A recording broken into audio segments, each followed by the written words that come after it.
Os ministros do Supremo Tribunal Federal devem analisar duas ações diretas de inconstitucionalidade que tratam de uso de carros apreendidos usados pelo Estado. Uma das ações, ajuizada pelo Procurador-Geral da República, contesta a Lei do Rio Grande do Norte de 2004, que permite que os veículos apreendidos e não recuperados pelos donos no prazo de 90 dias sejam usados pela Polícia Militar do Estado em serviços de inteligência. Então, o objetivo era permitir que aqueles veículos apreendidos pela polícia e pela justiça pudessem ser utilizados em prol da segurança pública. Foi esse o objetivo. A PGR pede a suspensão dessa lei, alegando inconstitucionalidade. O relator é o presidente do STF, ministro Joaquim Barbosa, que, em razão da relevância da matéria, encaminhou o caso ao plenário, que deve analisar o mérito em definitivo. Outra ação direta de inconstitucionalidade, que também poderá ser analisada pelo plenário, questiona a validade de duas leis parecidas, só que do Espírito Santo. Elas autorizam que as polícias civil e militar possam usar os carros apreendidos em que os donos não foram identificados. O Procurador-Geral do Espírito Santo defende o uso desses carros por órgãos do governo. A utilização é importante, para mim é inquestionável, né? Porque ela traz um aparato que antes era utilizado para o crime de forma indevida, traz esse aparato, né, esses bens, para uma utilização pelo Estado. O que foi apontado aqui na DIN 3327 é com relação à inconstitucionalidade, porque o Estado do Espírito Santo legislou sobre o assunto. E quem deve legislar sobre o assunto é a União. Neste caso, o relator é o ministro Dias Toffoli. Nas duas ações, o STF deve analisar se há invasão de competência, já que cabe à União legislar sobre o Código de Trânsito Brasileiro. E está previsto também para ser julgado hoje à tarde uma ação direta de inconstitucionalidade que questiona os efeitos retroativos da emenda constitucional que alterou o número de vereadores nos municípios. A proposta da emenda constitucional 58, conhecida como a PEC dos vereadores, foi aprovada em setembro de 2009.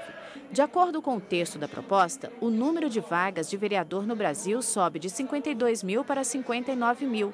O aumento acontece principalmente nas cidades médias. A emenda constitucional determina também a redução de repasses de recursos das prefeituras para as câmaras municipais. Antes, esse repasse variava de 5% a 8% de acordo com o número de habitantes das cidades.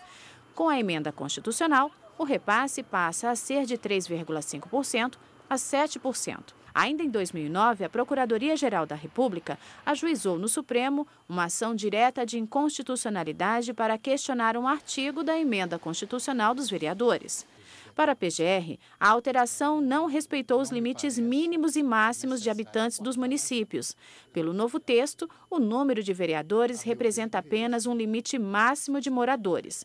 Para o presidente do PDT de Minas Gerais, a PEC vem regulamentar o que estava sendo aplicado de forma desordenada. Reestudamos o tamanho das cidades, reposicionamos o número de vereadores e demos o direito, na nossa proposta, que cada município legislasse sobre o seu número de vereadores. Aí sim, dentro de um espectro muito menor.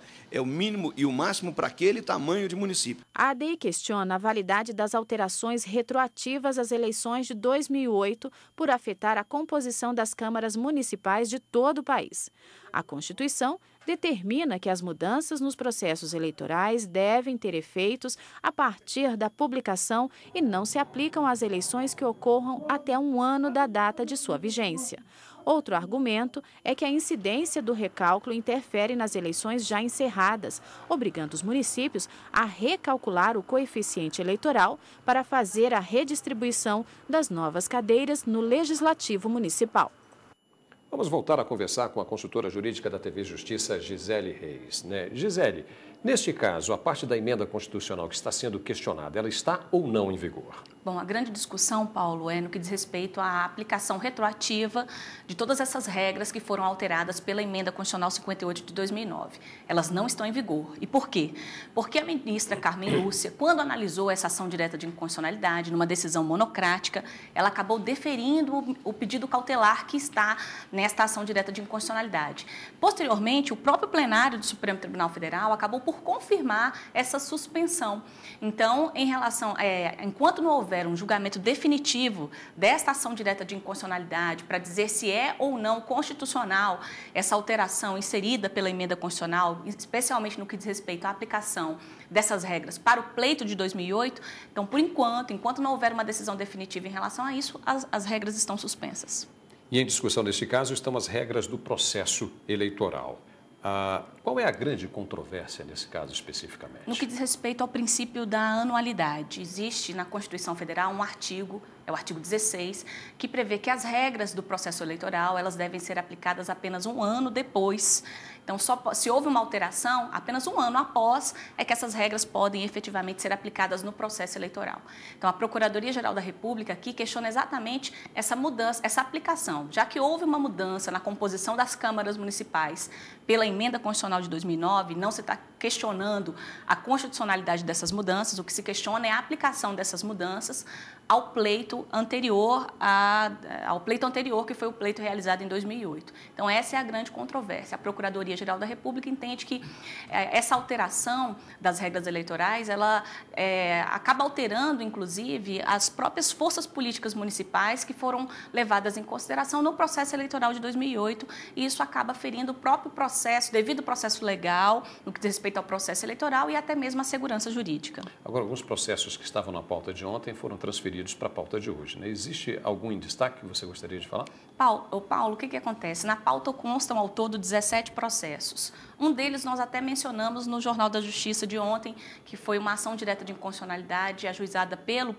então governador do estado da Paraíba, que questiona aí a criação do site Contas Públicas por parte que é mantido pelo Tribunal de Contas da União.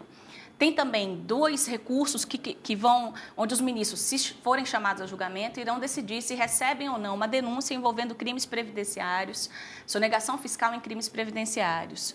E há ainda na pauta de julgamento uma ação direta de inconstitucionalidade que trata da constitucionalidade ou não de representantes dos empregados no âmbito das empresas públicas e sociedades de economia mista, que foi garantido por uma lei do Estado de Santa Catarina e também pela Constituição do Estado de Santa Catarina.